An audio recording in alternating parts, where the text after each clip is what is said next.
Muy buenos días, tardes o noches, dependiendo en el horario en que se encuentren viéndonos. Es un placer saludarles en esta décima sesión de la materia de teoría del proceso que se imparte en cuarto tetramestre de la licenciatura en Derecho en la Universidad Ciudadana de Nuevo León. Muchas gracias a todos los presentes por estar con su servidor. Les pedía una disculpa anteriormente por no haber estado con ustedes como debía haber sido. Digo, les grabé las sesiones ahí, pero eh, lo más propio es estar lunes con lunes con ustedes, como ya está programado en el calendario de nuestras sesiones. Bueno, retomando el tema, la materia, pues bueno, nos dieron antes de hablar del tema de esta semana, quiero mencionarles que nos dieron una indicación aquí los supervisores estos últimos días y yo ya les había dicho que estaban cerradas las actividades del primer bloque y bueno, creo que algunos compañeros pues tuvieron algunos detalles y no pudieron realizar sus primeras actividades. Entonces, nuestros supervisores nos están dando la indicación de que les abramos estas primeras actividades. Desde el foro 1 hasta las 5, que es también el foro 2. Y pues bueno, también sucesivamente pues van a ser también las de esta segunda parte. O sea que todas las actividades van a estar abiertas a partir de este lunes 21 de julio del 2025 hasta el último momento que podrían estarlas enviando será el 10 de agosto del presente año también. Ya iniciando el examen final, ahora sí ya se cierran todas las actividades. El que aprovechó esta oportunidad, pues la aprovechó y el que no, pues ahora sí que nos veremos el próximo tetramestre. Eh, a ver, ah, mi internet se está cortando. Bueno, espero no tener dificultades. Yo también le digo, tengo ese detalle de mi computadora, pero bueno, espero no sé, espero igual, y si no pueden, pues bueno, vean la sesión ya grabada que la estaré subiendo dentro de una media hora que terminemos. Discúlpenme. Bueno, eh, otra de las indicaciones es también que ya tienen abiertas las actividades de regularización y puntos extras. Aquí están ya las indicaciones. Ustedes pueden observarlas. Son 150 preguntas las de regularización. Es un cuestionario vasto, amplio, de todos los temas, desde los capítulos 1 hasta el 11, que todavía no lo vemos, pero bueno, próximamente ya lo estaremos viendo. Y también tendremos hasta el 10 de agosto para poder presentar esta actividad de regularización. Si a alguno de ustedes le fue un poquito mal en el examen parcial, ese sí no está abierto, nada más tan solo las actividades para que lo entiendan. Y bueno, pues ahora sí que aquí tienen la oportunidad de cómo acrecentar su calificación total del curso, presentando esta actividad de regularización. Son 150 preguntas, pero con su portada, su introducción, el desarrollo, claro está, las conclusiones y la bibliografía. Todo esto de manera personal, nada de andárselo, ahora sí que copiando, plagiando de algún otro compañero o alguna forma de inteligencia que no sea la propia de ustedes. Y pues bueno, eh, aquí tenemos 2.5, el 25% de su calificación, mientras que en el video es un punto de 10 o 10%. Igual también se les pide que hagan una portada, una introducción, una conclusión, un desarrollo, una bibliografía, y el desarrollo sería pues la liga tan solo del video donde su servidor pueda estar viendo su aportación de cualquier tema que ustedes hayan elegido, del texto del maestro José Valle Favela, teoría general del proceso, y con una duración de 5 a 10 minutos. Es lo que se les pide. este video y ustedes, bueno, aquí la imaginación es el límite. Ustedes pueden utilizar cualquier recurso, ya sea material o digital, para que cumplan este objetivo de crear su video. Bueno, tienen, ya les mencioné, todavía mucho tiempo, como 3 semanas, para poder realizar estas dos actividades hasta el 10 de agosto. Un poquito menos de 3 semanas para que puedan realizar estas dos actividades. Y ahora sí, pues hay personas que llegan a tener 12 o 13 de puntuación al final porque son bien cumplidos, les va muy bien y luego aparte también hacen sus actividades y pues bueno, no se les va a aparecer del 12 ni el 13, aparece 10 en su total del curso, pero sí me ha tocado personas que lo hacen y pues bueno, les va muy muy bien. Se quieren asegurar porque no saben si en el examen final les va a ir un poquito mal o vaya, por asegurarse mejor hacen esas dos actividades y ya tienen ahora sí que pues una puntuación mucho más elevada. Ya también les acabo de abrir en este día la semana 12 y la semana 13 que ya está visible pues bueno el examen final. No es para mortificarlos ni mucho menos, pero es para que ya vayan considerando también que pues bueno, ya vamos a cerrar el tetramestre, nada más otras dos próximas actividades. En la actividad 12 también les pido aquí un foro, que es, ya pueden ir también participando, para que su servidor también ya vaya pues avanzando ahí en la revisión de sus comentarios. A veces no los evalúo porque todavía les falta así como que hacer sus tres eh, aportaciones. Ya es que se les pide una personal y luego hacer réplicas o contrarréplicas a las demás aportaciones de los demás compañeros. Y ahí, pues bueno, me espero hasta que hagan ya todas para ponerle su calificación total. Pero igual, me gusta mucho ya irlos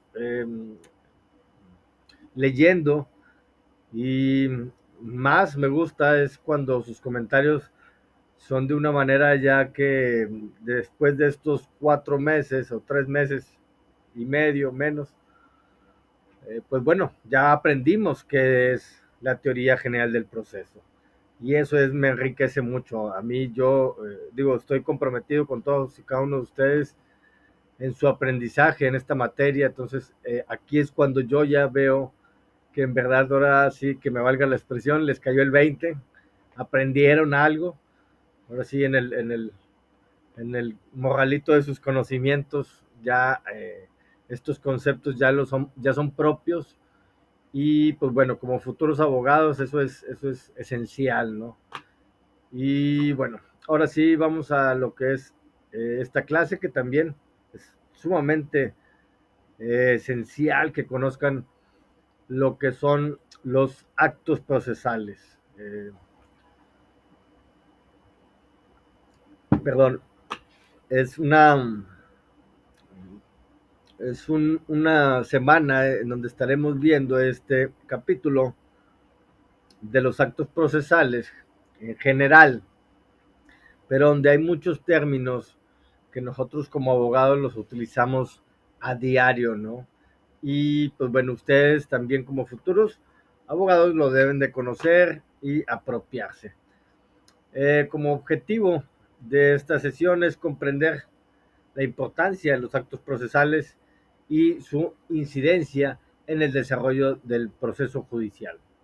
Distinguirán entre el hecho y el acto procesal, identificarán los requisitos de forma, tiempo y lugar para la validez de estos últimos, de los actos procesales, explicarán la diferencia, los, las diferentes, clases de plazos y sus consecuencias, así como los diversos grados de ineficacia de los actos procesales. Además, conocerán los principios que rigen la nulidad procesal y los medios para impugnarla, a través del análisis de sus características, requisitos y efectos para adquirir una visión integral en la dinámica procesal y la importancia de los actos procesales de los actos que conforman, perdón. Déjenme cerrar aquí nada más esto. Ok, aquí está. Bueno, es todo esto lo que vamos a aprender. Es grande el objetivo, pero mucho, muy sustancial. Estamos llevando a cabo esta sesión décima, como quedó programada, el lunes 21 de julio, de 1:30 a 2:30 de la tarde. Y pues bueno, como siempre, le damos clic ahí en el apartado del cuestionario. Les aparecerán muy similares a las indicaciones anteriores. 10 preguntitas con 4 posibles respuestas, de las cuales tan solo una es la correcta. Y la información para obtener este cuestionario autoevaluable la obtendrán en el capítulo 9 de los actos procesales, en las páginas 301 a la 331. Son 30 paginitas, muy importantes. Les vuelvo a mencionar, porque como ahorita lo veremos más adelante, son muy interesantes todos estos términos que estaremos conociendo en esta semana. Tienen 3 intentos, cada uno de estos intentos con 90 minutos, suficiente tiempo para poder estar ahora sí que consultando el texto y darnos cuenta de que es la respuesta correcta. Tenemos hasta el 28 de julio, sin embargo ya ahorita ya pues casi todas las actividades se las vamos a dejar abiertas hasta el 10 de agosto. No hay excusa para la persona que no estuvo presente, ahora sí que por alguna circunstancia personal, laboral o familiar, X o Y, no pudo estar haciendo sus actividades. Ahora es cuando puede retomar este tetramestre en cuanto a mi materia. Eso sí, les aclaro ese punto. Bueno, ya tenemos ahí 4 compañeros. Ya siempre les abro la actividad un poquito antes para que ya la puedan ustedes realizando. Pero bueno, tienen una hora y media, suficiente tiempo para poder ver y consultar su texto, ¿no? Quisiera antes de platicarles un poquito de lo que veremos en esta semana, es una remembranza de lo que es el texto, ya que estamos finalizando eh, con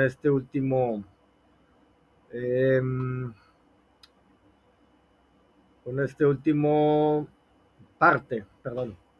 Bienvenidos todos, gracias por estar presentes. Está dividido en partes, el texto, son 4 partes y ya estamos entrando ahora sí que en la última parte. Al inicio, pues bueno, entendimos la introducción, el litigio, los medios de solución, cómo se podían solucionar los problemas antes de llegar a un proceso, ¿no? Eh, la autocomposición, la heterocomposición, comprender esos términos muy esenciales. Al no estar en en un medio alternativo de este resolución del conflicto, pues bueno, ya entraríamos al litigio, ¿no? Así ahora al derecho procesal. En este capítulo, como introductorios, pues bueno, nos mencionaban ahí los, las ramas, de alguna otra manera, de los derechos procesales que se llegan a dar en nuestro derecho mexicano, en nuestra justicia mexicana. Y bueno, también sus principios, los principios procesales con los que se deben de llevar. No, los principios procesales los vimos en el quinto, sí, cierto, perdón. Ese todavía falta. Posteriormente era como general el derecho procesal. Y luego ya segunda parte iniciamos con los conceptos fundamentales, jurisdicción y competencia, quiénes son los juzgados, quiénes son los competentes de así resolver esos conflictos, esos litigios entre estas personas. Y bueno, también la acción y excepción, cómo hacer valer nuestros derechos sobre esa acción en estos conflictos, y también cómo defendernos, ¿no? Cómo tener una excepción al estarnos reclamando alguna situación, ya sea una denuncia o una demanda, ¿no? Ya hablábamos también de las denuncias en el ámbito penal y las demandas en el ámbito de lo civil, ¿no? O de las otras ramas de la justicia, ¿no? Demandar los derechos y no denunciar hechos que pueden ser constitutivos de un delito. Eso también quiero que se les quede muy grabados a todos ustedes. Posteriormente ya dentro del proceso, que es, aquí describíamos ya que es el proceso como tal, los principios que deben de estar presentes en todos y cada uno de los procesos judiciales, ya que si no se estarían violando algunos derechos de las partes. Y pues bueno, también muy importante cómo se inicia ya este proceso en sí. Y posteriormente ya la parte 3, los sujetos del proceso. Y hablábamos, pues bueno, de todas estas personas que están involucradas para dentro de un proceso, ¿no? Tanto como el juzgador, que es el que decide, es el funcionario del Poder Judicial, en el que hacíamos referencia, pues que últimamente hemos estado ya teniendo reformas y la forma de elección ahora ya es popular a nivel federal y posteriormente ya en los estados también serán en ese sentido elegidos nuestros funcionarios de este Poder Judicial. Digo, los funcionarios de ciertos niveles, no toda la estructura de la organización del Poder Judicial. Y bueno, también otro de los personajes muy importantes dentro de más que todo el ámbito penal, pues son el Ministerio Público, que nos hacían valer ahí también los derechos. Ay, aquí le apliqué un poquito, ay, discúlpenme, me fui del índice. Aquí andamos. Ay, perdón. Aquí estamos, aquí sí, nuevamente. Bueno, el Ministerio Público les mencionaba, sumamente importante, más que todo en los procesos penales, pero también en otros procesos civiles o en los familiares. Son personas, es un personaje fundamental que hace valer la justicia, os digo, que es la procuración de justicia, ¿no? Que es el procurador o el fiscal que hace valer que se hagan valer los códigos penales, ¿no? En ese sentido. Y bueno, también ya por último, las partes y otros participantes, en donde, pues bueno, también son esenciales, ahora sí que si no existen las partes ni cómo pueda iniciarse un litigio, ¿no? En ese sentido. Y bueno, ya, y otros participantes, pues bueno, los terceros, las tercerías, todo lo que también eran las cuestiones de mmm, los peritos, peritajes, los testigos, todos los que no son parte dentro del sistema, pues bueno, ahí entran estos terceros. Mm, Permítanme un momento nada más, consultar a un cliente.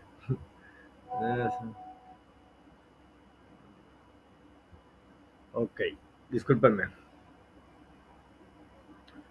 Eh, va, ok.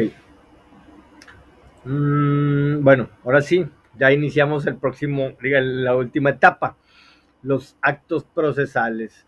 Ya entendimos cómo está toda la estructura, así que del proceso. Y déjenme nada más bajar ya esto. Y ahora sí vamos a iniciar con nuestra última etapa, que son actos procesales. En el capítulo de inicio, capítulo 9, estaremos hablando como en general de todos estos actos procesales. Y al finalizar ya nada más nos englobaremos con dos de ellos, la prueba y la impugnación. Dos de los actos que aquí el maestro José Valle Favela pues considera más importantes dentro de un proceso eh, judicial. Entonces, bueno, damos inicio ahora sí con este último capítulo, digo, esta última parte. Vamos a agrandar un poquito aquí para que se vea un poquito. Bueno, primeramente quisimos hacer una distinción entre los hechos procesales y los actos procesales, ¿no? Los hechos procesales son aquellos acontecimientos de la vida que tienen consecuencias sobre el proceso, es independientemente de la voluntad humana en sí. Eh, Pueden ser ejemplos de estos hechos procesales, la muerte de una de las partes, el transcurso del tiempo que conduce a una pérdida de los derechos también, eh, los fenómenos naturales que producen la pérdida de los expedientes anteriormente, que eran pues, los expedientes escritos, ahora todo es digital, pero bueno, en situaciones así como algunos sismos o catástrofes, pues bueno, son considerados como hechos procesales. Mientras que los actos procesales se les denomina así tales acontecimientos cuando aparecen dominados por una voluntad humana idónea para crear, modificar o extinguir derechos procesales. Ya ahí, pues bueno, ahí es la necesidad de, una voluntad de las partes de una persona por querer hacer valer sus derechos o defenderse. Alguna de estos ejemplos de estos actos procesales pues es simplemente la presentación de una demanda o, o, el ejercicio de la acción penal por parte también del Ministerio Público al estar en presencia de una denuncia y pues bueno, presentarla ante un juez. Todo eso es un acto procesal. El ofrecimiento, el propósito la presentación, perdón, de las pruebas por parte de las partes, válgame, la emisión de las sentencias, los autos que por parte del juzgado también realiza para darle seguimiento a este proceso. Eh, es todo eso, todo lo que se va dentro de un proceso pueden ser los actos procesales. Y hay ciertas condiciones que se tienen que estar dando en este acto procesal o en estos actos procesales. Y nos menciona aquí el autor que es la forma, el tiempo y el lugar con las condiciones que se tiene que estar dando un acto procesal. ¿Y qué son eh, estas condiciones? Pues bueno, la forma es la manera como debe exteriorizarse los actos procesales. Las leyes procesales disponen que tanto los actos del juzgador, perdón, como los actos de las partes y demás participantes deben expresarse en español y que los documentos redactados en idioma extranjero deberán acompañarse de los correspondientes traducción al castellano en las actuaciones judiciales, ya sean los actos procesales de las que intervienen el órgano jurisdiccional, también deben de incluir las fechas y las cantidades se deben de escribir con letra. Mucho, muy importante eso. Ustedes, compañeros, todas las cantidades se deben de escribir con letra en cualquier escrito presentado ante una autoridad. Eso entiéndanlo siempre. La fecha también, si la pueden escribir con letra, mucho mejor. También prevén que las personas que no conozcan el idioma español, pues bueno, rindan su declaración por medio de el intérpretes. O sea, también el Poder Judicial ahí les tiene que proporcionar algunos intérpretes a las personas que no hablen español, ya hablen alguna lengua indígena o algún dialecto, o igual sean extranjeros y no hablen no hablen español. En ese sentido, es la forma con la que se debe de llevar el acto procesal. O sea, al presentarse ya sea en una audiencia, si es una audiencia oral, pues tendría que estar ahí el intérprete en ese mismo momento para que se esté llevando a cabo esa audiencia dentro de los principios legales. Otro de los características también de estos actos procesales, de las condiciones, más bien dicho, perdón, es el tiempo. El tiempo eh, es esencial, es la forma en que debe exteriorizarse. Los actos procesales deben cumplir determinadas condiciones de tiempo. Para este fin, las leyes procesales suelen regular los siguientes aspectos: la determinación de los días y las horas hábiles en los cuales pueden llevar a cabo válidamente las actuaciones judiciales. Hay días inhábiles y hay días hábiles, hay que entenderlo. El, el establecimiento también del plazo y los términos para realización de los actos procesales. Tenemos tanto tiempo para presentar alguna contestación o tenemos tanto tiempo para presentar algún recurso, ya sea en cualquier o presentar escritos. O sea, son los tiempos que nos están señalando ahí dentro del proceso, o los términos, más bien también dicho. Y bueno, el tiempo, la forma de computar los plazos. También a veces están los juzgados de turno y son los tiempos que tienen que estar ellos recibiendo. Ahora, bueno, en muchos lugares todavía se sigue manteniendo y ahora los turnos los hacen también mediante cuestiones electrónicas, ¿no? Pero anteriormente, pues bueno, eran de que la agencia o el juzgado va a estar recibiendo las denuncias o eh, las consignaciones de algunas eh, averiguaciones previas o judicializaciones de carpetas de carpetas de investigación, perdón, pues estarían desde, no sé, 0 horas del lunes hasta las 24 horas del domingo. Y toda la semana era un tiempo limitado para estar recibiendo ese. Ahora ya ha cambiado, ahora es ya como más sistemático por cuestiones de tecnología en ese sentido. Y bueno, el lugar es el espacio normal donde se desarrollan los actos procesales, ya sea en la sede del órgano jurisdiccional, el, el juzgado, o igual también en las oficinas de los ministerios públicos, en las agencias. Eh, Se llevan a cabo todas esas mayores partes de los actos procesales. También se pueden dar las diligencias fuera de este lugar.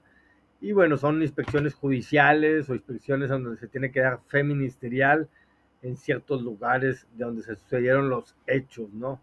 Y también es ahí, pues bueno, se levantan, se redactan estas actas, estas diligencias, en donde se constituye en tal lugar, a tales horas, y se tiene pues que estar realizando tales, ahora sí que escritos, como lo mencionaba anteriormente, en español, para que todas las partes lo entiendan, o si hay alguna persona que no comprende el idioma español, pues bueno, tratárselo de redactar al idioma que o lengua que él comprenda.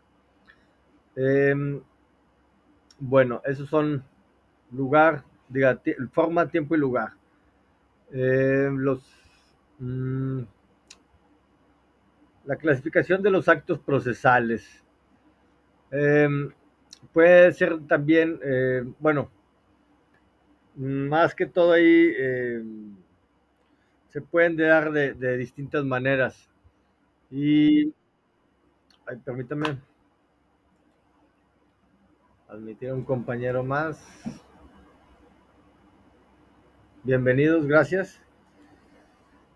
Y bueno, continuamos. La clasificación de los actos procesales. Los principales actos procesales por parte de así que las partes pueden ser de la petición, la prueba, de alegación, de impugnación o disposición. Esos son los actos, no así que esenciales para que las partes se les hagan valer sus derechos en ese sentido. Los actos de petición, vamos a escribir todos y cada uno de ellos. son en sí aquellos en los que las partes expresan al juzgador su pretensión o reclamación o su excepción, solicitando que una vez agotados los actos procesales necesarios, dicte sentencia en la que declare fundada dicha pretensión o excepción. Son actos de petición, la demanda de la parte actora, la contestación de la demanda, la reconvención o contrademanda del demandado, la acusación en el Ministerio Público formulada en contra del inculpado ante el juzgador, etcétera. Todo es con el inicio, álgame, de un proceso, ¿no? Se podría decir. Son los actos de petición también. Bueno, el acto de prueba. Estos actos de las partes se dirigen a obtener la certeza del juzgador sobre los fundamentos del hecho de la pretensión del actor o del acusador, o sobre los fundamentos del hecho de la excepción o la defensa del demandado o del inculpado. Estos actos son básicamente de tres clases: actos de ofrecimiento o de proposición de las pruebas, actos de preparación y actos de ejecución o práctica de las pruebas en sí. Es bueno, es como claramente lo dices, para que hacerle ver al juzgador quién tiene su verdad, quién tiene la razón en ese sentido. Mm, Más adelante los actos de alegación. A través de estos actos, las partes manifiestan al juzgador sus argumentaciones sobre los fundamentos de hecho y de derecho de la pretensión, la excepción o la defensa, con el fin de que aquel dicte una sentencia estimatoria o desestimatoria, según quien sea la parte que las exprese. Tanto en el proceso penal como en los procesos no penales, a los actos de alegación se les denomina alegatos. En sí, también hay un, un tiempo, hay un término para nosotros presentar estos alegatos y hacerle ver al juez que nosotros tenemos, conforme las pruebas que presenté y conforme el acto de petición de inicio, pues bueno, tenemos ahora sí que la verdad para que dicte una sentencia favorable. Igual los tendrá también la parte contraria para que también pueda él alegar a su defensa. Eh, Posteriormente, los actos de impugnación. Por medio de estos actos, las partes combaten la validez o la ilegalidad de los actos u omisiones del órgano jurisdiccional, con la finalidad de que se determine la nulidad, revocación o modificación de los actos de impugnación, o se ordene la realización de los actos omitidos. Aquí es la impugnación, hay que entenderla, es sobre los actos u omisiones del órgano jurisdiccional, sobre el juzgador, sobre el juez, si dejó de hacer algo o hizo algo que no está conforme al derecho, las partes tienen este acto de impugnar esa sentencia o esa resolución que haya tomado eh, el órgano jurisdiccional o el juzgador en sí. Eh, bueno, ya por último, de estos actos procesales de las partes, estamos hablando de disposición. Actos de disposición son a través de esta clase de estos actos, las partes disponen um, o también renuncian, al menos parcialmente, a sus derechos materiales controvertidos en el proceso. Son ejemplo de estos actos el desistimiento de la acción, el allanamiento y la transacción. Bueno, aquí claramente estos ya habíamos hablado de ellos en un inicio, en el capítulo primero, el desistimiento, del allanamiento y la transacción como una parte de la autocomposición de estos litigios. Entonces, son actos también aquí de disposición dentro del proceso.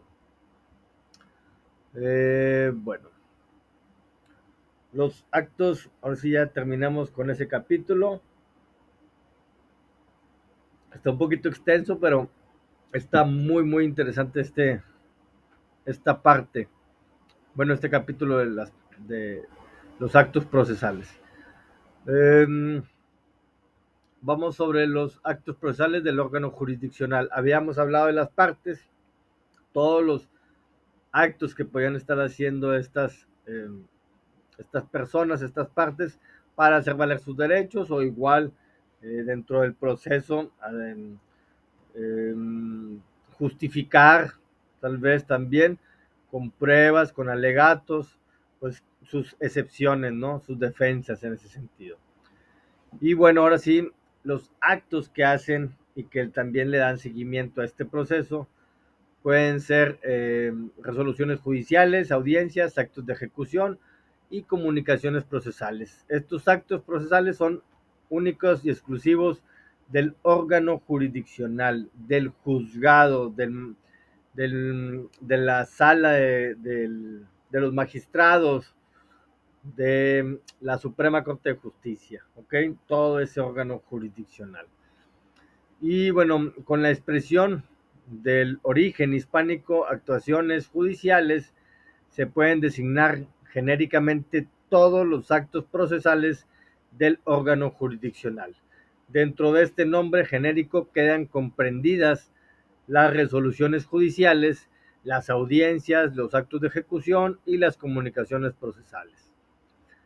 Las resoluciones judiciales son los actos procesales por medio de los cuales el órgano jurisdiccional decide sobre las peticiones y las demás actos de las partes y los otros participantes.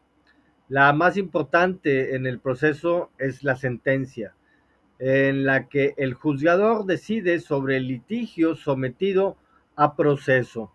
Pero el juzgador las emite no solo cuando dicta la sentencia, sino también cuando provee sobre los diversos actos procesales de las partes y los demás participantes durante el desarrollo del proceso.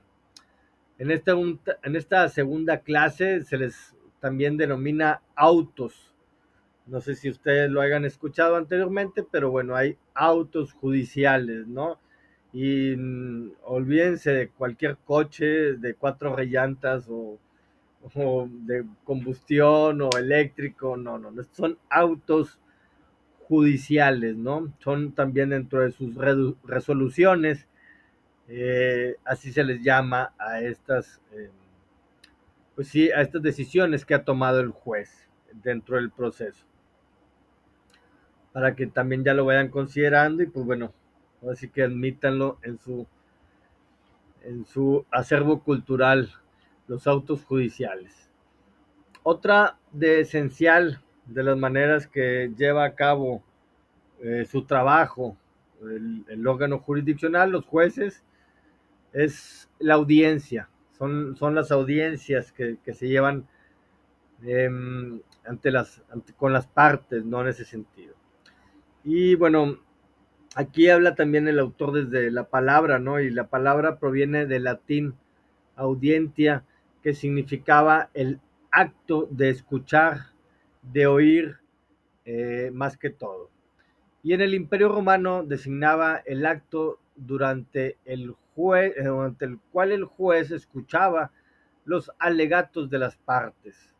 En ese nombre que se le ha dado al derecho fundamental, en el artículo 14 de la Constitución Política Mexicana, otorga a toda persona mm, para que previamente y a cualquier acto de autoridad que pueda llegar a privarla de sus derechos o posesiones, se le dé una oportunidad razonable de defenderse en juicio de probar y alegar ante tribunales independientes, imparciales y establecidos con anterioridad en la ley.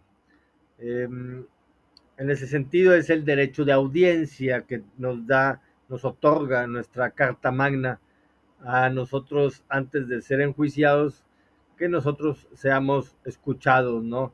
En tribunales independientes, imparciales y establecidos. Y bueno, también se le denomina a esta palabra, que es un acto procesal complejo y público en el que se desarrolla en la sede y bajo la dirección de un órgano jurisdiccional, y en el que intervienen las partes, sus abogados y los terceros cuya presencia sea necesaria para la celebración del acto. Las más comunes son las que se realizan para que se practiquen las pruebas y también se expresen los alegatos. La audiencia de pruebas, la audiencia de alegatos, para, bueno, así hacerse escuchar ante el juzgador que está llevando ese proceso.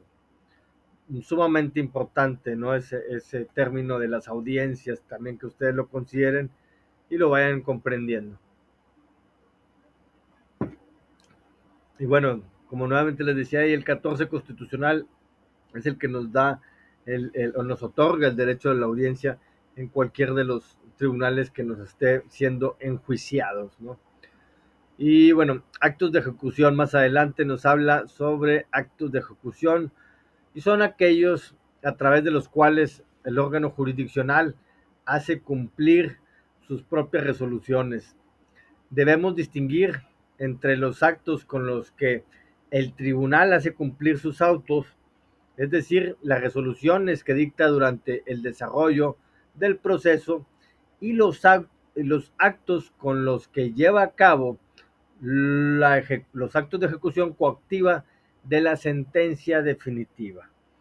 Aquí el autor también nos hace una diferencia entre los actos de ejecución de los autos que se van dando dentro del proceso y sobre la sentencia definitiva. Aquí llámese cualquier circunstancia que se tenga que estar realizando para que esa sentencia pues sea válida y se ejecute. Si alguna persona estaba en posesión de algún domicilio, de alguna finca, de algún inmueble, y se le está otorgando a alguna otra persona, pues bueno, se le van a tener que hacer todos los medios necesarios para que esa persona salga y se le entregue ese bien inmueble a la persona que se le haya designado. Entonces, hay todos los actos de ejecución, el que haya sido llevar tal vez algunos mudanzas o la fuerza pública, tener que hacer cualquier que sea necesario para que se ejecute esa resolución judicial. Y bueno, finalmente en este capítulo 9.5 hablamos sobre las comunicaciones procesales. También tienen normalmente como sujeto emisor el titular, el órgano jurisdiccional, lo que varía en el sujeto o en el medio de transmisor, ya sea pues el receptor o el destinatario, las partes más que todo en ese sentido. Y bueno, aquí también nos habla sobre uno de estas comunicaciones que puede ser el exhorto. El exhorto es, eh, es la comunicación procesal escrita que un juzgador dirige a otro, entre ellos mismos, de una circunscripción territorial diferente, para requerirle su auxilio o colaboración con el fin de que por su conducto se pueda realizar un acto procesal. Esto del exhorto es enviar un expediente a otro estado para que de allá otro juzgador del misma área, del mismo, válgame, materia, mmm, pueda llevar a cabo audiencias en nombre de él y posteriormente regresarlas a el lugar de origen. Eso es vía exhorto. Otro de las comunicaciones que también tiene eh, el órgano jurisdiccional o el juez son las notificaciones. Por eso también quise hacer un poquito más amplio de comunicaciones procesales porque son términos que también muy esenciales para ustedes. Las notificaciones es el acto procesal por medio del cual el órgano jurisdiccional hace el conocimiento de las partes, de los demás participantes o de los terceros una resolución judicial o alguna otra actuación judicial. Se puede afirmar que la notificación es el género de las comunicaciones procesales entre el juzgador y las partes y los demás participantes y terceros, en virtud de que las demás comunicaciones son notificaciones con modalidades especiales en ese sentido. Y bueno, en sí es también muy importante que ustedes como futuros abogados comprendan lo que significa una notificación. Y es del juzgador hacia las partes o hacia todos los demás participantes dentro de un proceso, se le tiene que notificar. Y bueno, también hay ciertas, ya estarían viendo en cada una de las áreas las especificaciones con las que se deben de notificar ciertas resoluciones judiciales para que puedan hacer valer, para que puedan tener efectos. Otro de los términos también ahí es el emplazar o el emplazamiento. También son términos que como futuros abogados necesito que los comprendan mucho, muy bien. Y en términos generales significa conceder un plazo para la realización de la determinada actividad procesal. Sin embargo, se reserva normalmente para designar el acto procesal ordenado por el juzgador y ejecutado por el notificador o el actuario. También el actuario es un funcionario dentro del juzgado que es el que va y deja las notificaciones, ¿no? Eh, y bueno, en virtud de cuál hace el conocimiento al demandado la existencia de una demanda en su contra y del auto que la admitió, así como que le concede un plazo para que le conteste a esa demanda. El emplazamiento, el emplazar, es ahora sí que a la persona que se le está demandando le vamos a emplazar, le vamos a hacer llegar esta demanda, ¿no? Y bueno, ya ahí pues esta persona tendrá que hacer sus excepciones, defenderse, ¿eh? Tendrá ahí un término eh, procesal para poder estar cumpliendo con esa contestación de esa demanda, ese emplazamiento. Bueno, más adelante ya nos habla sobre principios, actos, eh, los actos de prueba, actos procesales de los terceros. Eh, en sí, los actos procesales de los terceros pueden clasificarse más que todo tanto de prueba como de cooperación. Los actos de prueba son, más que todo dentro de esta clase, se incluyen las declaraciones de los testigos sobre los hechos relevantes para la designación del litigio, los dictámenes que rinden los peritos sobre los aspectos de tales hechos, que requieren una preparación especial en alguna ciencia, técnica o arte. También la exhibición de documentos o su ratificación por parte de terceros. Todo esto son los actos de prueba que se podrían estar presentando en un proceso.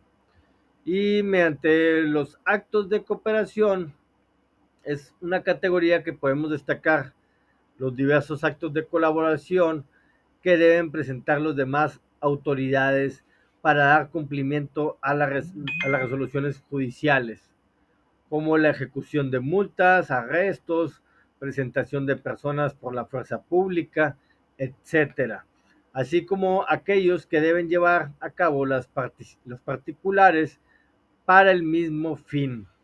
Los descuentos que deben efectuar los patrones sobre los salarios de los trabajadores o concepto de pago de pensiones provisional o definitiva o también de alimentos ordenada por el juzgador. Eh, las ventas también de bienes inmuebles del deudor por corredor o casa de comercio para cubrir con su producto los gastos de corretaje, comisión del adeudo con sus accesorios legales, llámese los intereses, los gastos y las costas de juicio, gastos y costas. Todo esto son los actos de cooperación que hace, ahora sí, o que le hacen al juzgador otras autoridades u otras personas que también ejerzan cierta autoridad con algunas otras personas. Eh, bueno, en sí estos son los actos procesales de terceros. Ya vamos a terminar, ya nos falta poquito. Y bueno, la ineficacia de los actos procesales. Hay una, vaya, en sí el acto procesal que se lleva a cabo por un sujeto sin jurisdicción, sin competencia o capacidad, o sin cumplir las condiciones de forma, tiempo y lugar, es ineficaz. ¿Ok? Ya todo lo que entendimos anteriormente, si no está dentro de estas circunstancias, es un acto ineficaz. La ineficacia del acto procesal consiste precisamente en que éste no produce o no debe producir los efectos previstos en la ley. En sí, es una inexistencia, debe existir una inexistencia, y aquí nos menciona el autor que la inexistencia del acto procesal plantea un problema anterior o toda consideración sobre su validez. Antes de calificar un acto válido o nulo, es preciso determinar si es un acto procesal, si existe como tal en sí. Una sentencia dictada por una persona que no es juez simplemente no es una sentencia. Esta inexistencia del acto impide toda consideración sobre su validez o sobre su nulidad en sí. Eh, Eso es la inexistencia. No, pues no existe, válgame. Así que si no está el juez, pues ni cómo va a estar dictando sentencias. Eh, Más adelante nos habla sobre la nulidad absoluta y nos menciona aquí el autor sobre, eh, bueno, hay aquí previamente una diferencia entre el acto inexistente y el acto afectado de una nulidad absoluta. Si tiene el carácter de acto jurídico, válgame, si existe para el derecho, tiene una especie de vida artificial hasta el día de su efectiva invalidación. Pero la gravedad de su defecto impide que sobre él se eleve un acto válido. La fórmula que utiliza aquí el autor para describirnos este tipo de actos es la siguiente. La nulidad absoluta no puede ser convalidada, pero sí necesita ser invalidada en ese sentido. O sea, como que sí llegó a crearse porque sí fue algo jurídico, pero va a recaer una nulidad absoluta y ahora sí que no va a surtir efectos en ese sentido. Más adelante nos habla sobre la nulidad relativa. Aquí no nos vamos a confundir. Por último, los actos afectados de una nulidad relativa son aquellos que, además de tener una existencia jurídica, pueden ser convalidados. La fórmula que emplea también aquí el autor para describir este grado menor de ineficacia jurídica es la siguiente. El acto relativamente nulo admite ser invalidado y puede ser convalidado.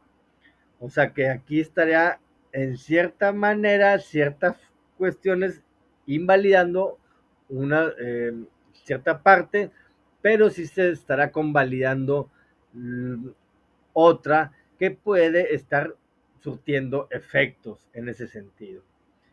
Y bueno, más adelante nos hablan sobre los principios de que rigen la nulidad procesal. El principio de especificidad de acuerdo con el cual no hay nulidad sin ley específica que lo establezca.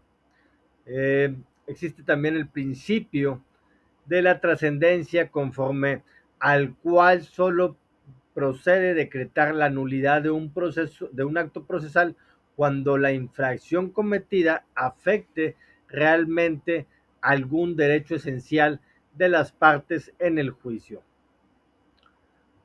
El próximo principio de esta nulidad procesal es el de protección, que establece que la nulidad solo puede ser reclamada por la parte afectada por aquella y no por la parte que dio lugar a la misma. Y el último principio que rige la nulidad procesal es el de convalidación, según el cual las actuaciones judiciales cuya nulidad no se reclame en la actuación subsecuente se convalidan por el consentimiento tácito de la parte afectada en sí. Y bueno, esos son los principios que rigen esta nulidad procesal. Y por último tenemos la impugnación. Eh, la impugnación, ¿qué son los medios de impugnación? Eso también lo vamos a ver más adelante en el capítulo 11, pero aquí ya nos hace también una referencia sobre qué van a ser los medios de impugnación. Y los medios estos medios son a través de los cuales se puede reclamar la nulidad de un acto procesal sobre los siguientes puntos, ya sean los incidentes, ese también es un término que deben de grabarse muy bien o que están dentro de los procesos, y los incidentes, que son procedimientos que según dentro de un mismo proceso para resolver una cuestión accesoria al litigio principal. ¿Ok?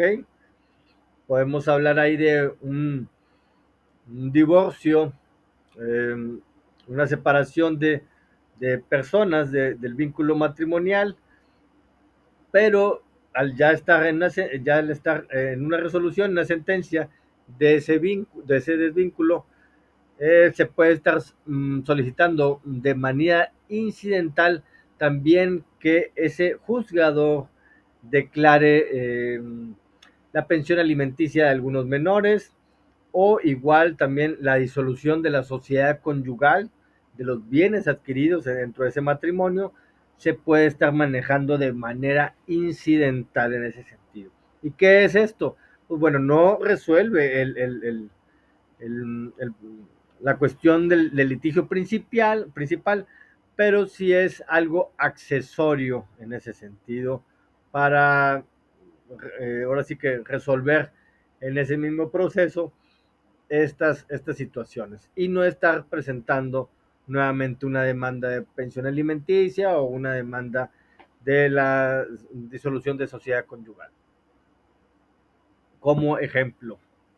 Bueno, más adelante nos hablan también sobre el medio adecuado para impugnar la nulidad de una actuación judicial es sin lugar a duda el incidente, que debe interponerse a más tardar de la actuación subsecuente por regla general, y si es el efecto omite interponer el incidente de nulidad de actuaciones en la subsecuente precluirá o perderá su derecho para hacer valer esa nulidad, por lo que el acto quedará convalidado y el efecto no podrá reclamar la nulidad en un momento posterior.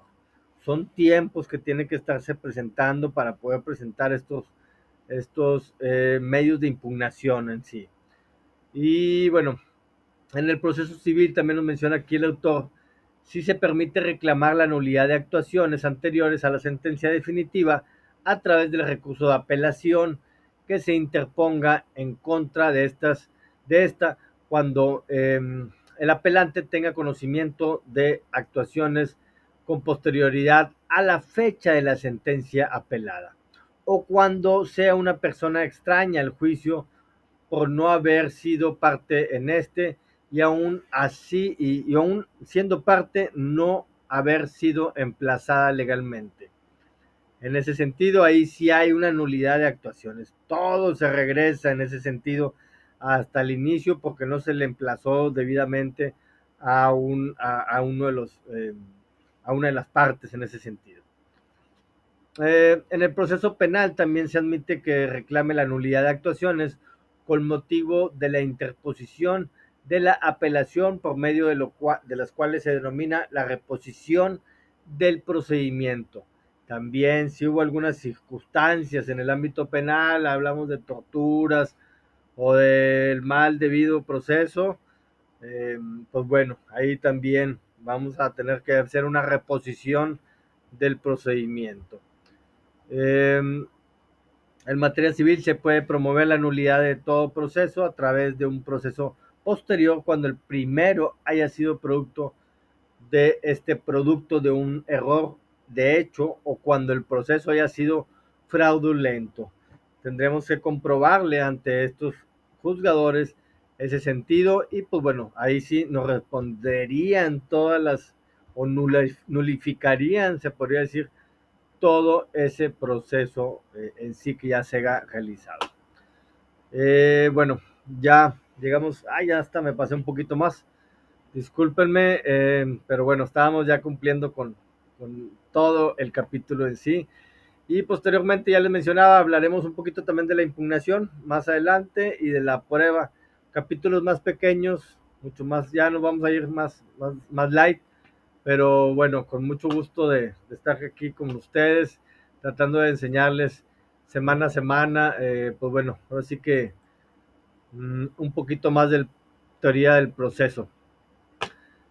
Bueno, creo que no me queda más que mencionarles en esta semana, ya está todo abierto, ya nada más, lo único que está cerrado es el examen extraordinario, que esperemos que nadie se vaya a esta oportunidad, pero igual ahí la tenemos ya contemplada. Ya después del examen final estaremos abriéndola para que, pues bueno, los compañeros que no pudieron cumplir con 6.5 puedan ustedes participen en el examen extraordinario. Y mínimo tienen que tener un punto, eso sí se los aclaro, para el examen extraordinario, si tienen 0 o menos de un punto, 0.5, 0.7, no van a poder presentar. Tienen que tener arriba de un punto. Hagan algunas, si no tienen nada si están en ceros, hagan algunas actividades o presenten algunos exámenes o sus foros y lleguen a tener una puntuación para que tengan derecho a ese examen. Y bueno, no, no tengo nada más que agregar, tan solo despedirme de todos los compañeros. Muchas gracias a todos los que se llegaron hasta este momento con su servidor. Gracias. Ahí disculpen que se interrumpiera un poquito el internet. Sí he estado batallando con ello, pero bueno, ya estaremos las próximas semanas mucho mejor en ese sentido. Gracias. Les deseamos a todos y cada uno de ustedes que tengan un excelente inicio de semana. Y ya saben, como siempre, cualquier duda, cualquier comentario, como siempre, estamos a su entera disposición. Ahí disculpen estas últimas semanas que estuve un poquito alejado de ustedes, pero aquí estamos siempre al pendiente de ustedes. Muchas gracias, que pasen bonita tarde de lunes. Hasta luego. Gracias. Gracias, qué amables, igual.